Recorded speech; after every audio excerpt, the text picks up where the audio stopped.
The rain had been falling since morning, turning the city streets into shimmering rivers that reflected the restless glow of traffic lights. Ethan Cole stepped out of his sleek black sedan, the collar of his tailored coat turned up against the wind. For most people, the weather might have been reason enough to stay indoors, but Ethan was a man accustomed to moving through life on his own schedule. No storm could slow him. The boutique sat on the corner of a quiet side street, an odd choice for a man who usually shopped at high-end designer stores downtown. But Ethan wasn't here for himself. His business partner's anniversary dinner was that evening, and Ethan had foolishly left the gift shopping to the last minute. A quick search on his phone had led him here to Marina's Fine Goods, a small place he had never noticed before. When he pushed open the door, a soft chime announced his arrival. Warm air, scented faintly with lavender and polished wood, wrapped around him as he stepped inside. The shop was quiet, save for the low hum of soft jazz playing in the background. Shelves lined the walls, stacked neatly with scarves, handbags, and elegant trinkets. The lighting was warm, almost intimate, giving the impression of a place where time moved a little slower. He was scanning a display of silk scarves when movement in the corner of his vision caught his attention. There, behind the counter, stood a woman arranging a stack of folded shawls. She moved with calm precision, her slender fingers smoothing the fabric as though each piece was precious. Then she looked up. Ethan froze. The air in his lungs seemed to vanish as his eyes locked on her face. Every detail hit him at once. The curve of her cheekbones, the way a loose strand of chestnut hair fell across her forehead, the faint dimple that appeared when she offered the smallest of polite smiles. It was impossible. This was Isabella, the woman he had once called his wife. The woman who had walked away from him 5 years ago, leaving behind nothing but a terse goodbye note and a trail of unanswered questions. Ethan had told himself he had moved on, burying himself in work and surrounding himself with people who demanded nothing but professionalism. But now, here she was, or someone who looked so much like her it felt as though the past had crashed into the present. Ethan's mind raced. Could it really be her? Maybe it was just a resemblance, a cruel trick of fate designed to stir old wounds. Yet, every flicker of movement, the way she tilted her head slightly when she listened, the way her eyes seemed to search his face for a moment before glancing away, screamed of familiarity. He took a step forward, his polished shoes silent on the carpet. She glanced up again, meeting his gaze for the briefest second, and something unspoken passed between them. Recognition. Or was it suspicion? Ethan's hand tightened around the gift box he had picked up. He had come here for a simple errand. Nothing more. But as he stood in that warm, lavender-scented shop, with the rain tapping insistently against the glass, he knew his day. Maybe his life had just taken an unexpected turn. And deep inside, beneath the layers of control and caution he had built over the years, his heart was pounding like it hadn't in a very long time. Ethan took a slow breath before approaching the counter, his footsteps muffled by the thick carpet. The woman Anna, according to her name tag, was focused on folding a pale blue cashmere shawl. Her movements were careful, deliberate, as if every crease mattered. Excuse me, Ethan said softly, his voice betraying a slight tremor. He didn't intend. She looked up, and for a fleeting moment her eyes locked on his. There it was again, that jolt in his chest. The same one he'd felt years ago when Isabella had first looked at him across a crowded gallery opening. He remembered that exact gaze, curious, cautious, but warm enough to draw him closer. Have we met before? He asked, his tone halfway between a question and a confession. Anna's brows drew together slightly, and she gave a polite, practiced smile. I don't think so, sir. Her voice was softer than he remembered Isabella's being, but there was an undercurrent, a musical lilt that made his heart twist. Ethan studied her more closely, almost against his will. She had the same almond-shaped hazel eyes, the same faint freckle just above her left eyebrow. The only difference was her hair, shorter now, curling gently around her jaw. as though she'd cut away the length along with her past. Asterisk, I could swear Ethan stopped himself. No, this wasn't the time. If she was Isabella, she had her reasons for hiding. If she wasn't, then he was about to sound like a man chasing ghosts. Asterisk, she tilted her head slightly, the same way Isabella used to when she wanted to understand someone without giving too much away. Was there something specific you were looking for?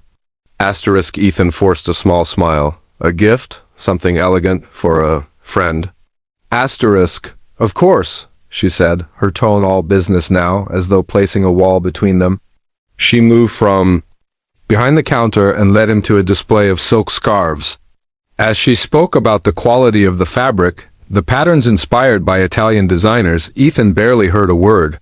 He was too busy watching her hands, her posture, the way she occasionally glanced at him with quick, guarded eyes, asterisk, and in those eyes, he thought he saw something else, not just professionalism, but recognition she was fighting to hide. Asterisk, Ethan finally selected a deep crimson scarf, its texture smooth and cool between his fingers. She folded it carefully, her hands precise, avoiding any unnecessary touch to his. Asterisk, when she handed him the small, ribbon-wrapped package, he didn't take it right away. Instead, he let the silence stretch for just a moment longer. Asterisk, I know. This might sound strange, he began slowly, but would you have coffee with me sometime? Asterisk, her fingers stilled on the counter. Her expression didn't change much, but Ethan noticed the slight tightening of her jaw, the almost imperceptible pause before she spoke. Coffee? She repeated, as if testing the word. Asterisk, yes, there's something I'd like to ask you. He kept his voice even, but there was an urgency in it he couldn't quite disguise. Asterisk, Anna glanced toward the back of the store, where the manager stood adjusting a window display. Her gaze lingered there for a moment before she looked back at him. I don't usually, she began, then stopped. Something in her eyes softened, just barely. Asterisk, tomorrow, she said at last, her voice low, almost reluctant. After my shift ends, the cafe on 5th and Laurel. Asterisk, Ethan gave a small nod, masking the surge of anticipation and dread that rose within him. He thanked her, took the package, and turned toward the door. Asterisk, the rain outside had slowed to a drizzle, the street shimmering under the dim afternoon light. As he stepped out, scarf in hand, Ethan felt the cold air hit his face, but his thoughts were far from the weather. Asterisk, if she truly was Isabella, tomorrow would change everything. And if she wasn't, he wasn't sure he wanted to know. Asterisk, the cafe on 5th and Laurel was quiet in the early afternoon, its large windows spilling pale light onto the polished wooden tables. The faint scent of roasted coffee beans lingered in the air, blending with the soft murmur of a jazz tune playing from hidden speakers. Ethan arrived 10 minutes early, taking a seat by the corner window where he could see both the street and the door. He tried to keep his breathing steady, but his mind was restless. Asterisk, every scenario played in his head. Anna was Isabella. Anna wasn't Isabella. Anna was someone who didn't want to be found. Each possibility came with its own brand of ache.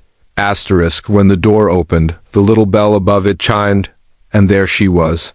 Anna, or Isabella, stepped inside, wearing a simple beige coat that somehow made her seem even more familiar. She scanned the room, found him, and approached without a smile. Asterisk, Ethan, she said, sliding into the seat across from him. Her voice carried the weight of recognition this time. No polite distance, no feigned confusion. Asterisk, Anna, he greeted, though the name felt false on his tongue.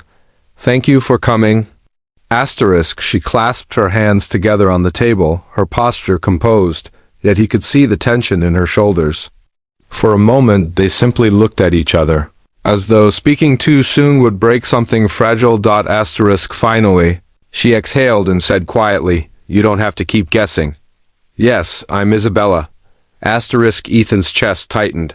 Hearing it aloud was like having the ground shift beneath him. Why? He asked, his voice low but intense. Why disappear like that? No calls, no explanations, just gone? Asterisk, her gaze dropped to her hands. Because I couldn't breathe anymore, she said softly. Our life The parties, the business dinners, the constant cameras. It felt like I was living in a cage, Ethan, and I couldn't tell you because I knew you'd try to fix it, but I didn't want it fixed. I wanted out, asterisk. He leaned back, stunned. So you left everything? All for this? He gestured lightly toward her modest clothes, her ordinary job, asterisk, for peace, she replied simply, meeting his eyes again. I wanted to live a life where no one knew my name, where I could be just another face in the crowd. I thought disappearing was the only way. Asterisk, her words struck him harder than he expected. This wasn't the woman he remembered, or maybe she always had been, and he'd been too blind to see it. For a while, they sat in silence, the only sounds the soft clink of coffee cups around them, and the occasional hiss from the espresso machine. Asterisk, Ethan studied her. Not as a stranger this time, but as someone rediscovering a part of his past that had been frozen in time. She looked the same and yet different. There was a calmness about her now, a groundedness that had never been there during the whirlwind years of their marriage. Asterisk, I thought I'd lost you forever, he admitted finally, his voice carrying more vulnerability than he intended. Asterisk, in a way you did, she said, her lips curving into a faint, bittersweet smile. But maybe you had to, so we could meet again like this. Asterisk, he wanted to ask if they could start over, if there was still something between them worth saving. But as he looked at her, truly looked at her, he realized that the woman in front of him had built a new life, one that didn't depend on him. Asterisk, are you happy? He asked instead. Asterisk, she paused, then nodded. Yes, happier than I've been in a long time. Asterisk, the answer hurt, but it also brought an odd sense of relief. Perhaps love wasn't always about holding on. Sometimes it was about knowing when to let go. Asterisk, they finished their coffee without making promises or setting plans. When they stepped outside, the rain had stopped, and the sun broke through the clouds, casting the street in a golden light. Asterisk, they stood there for a moment, neither moving.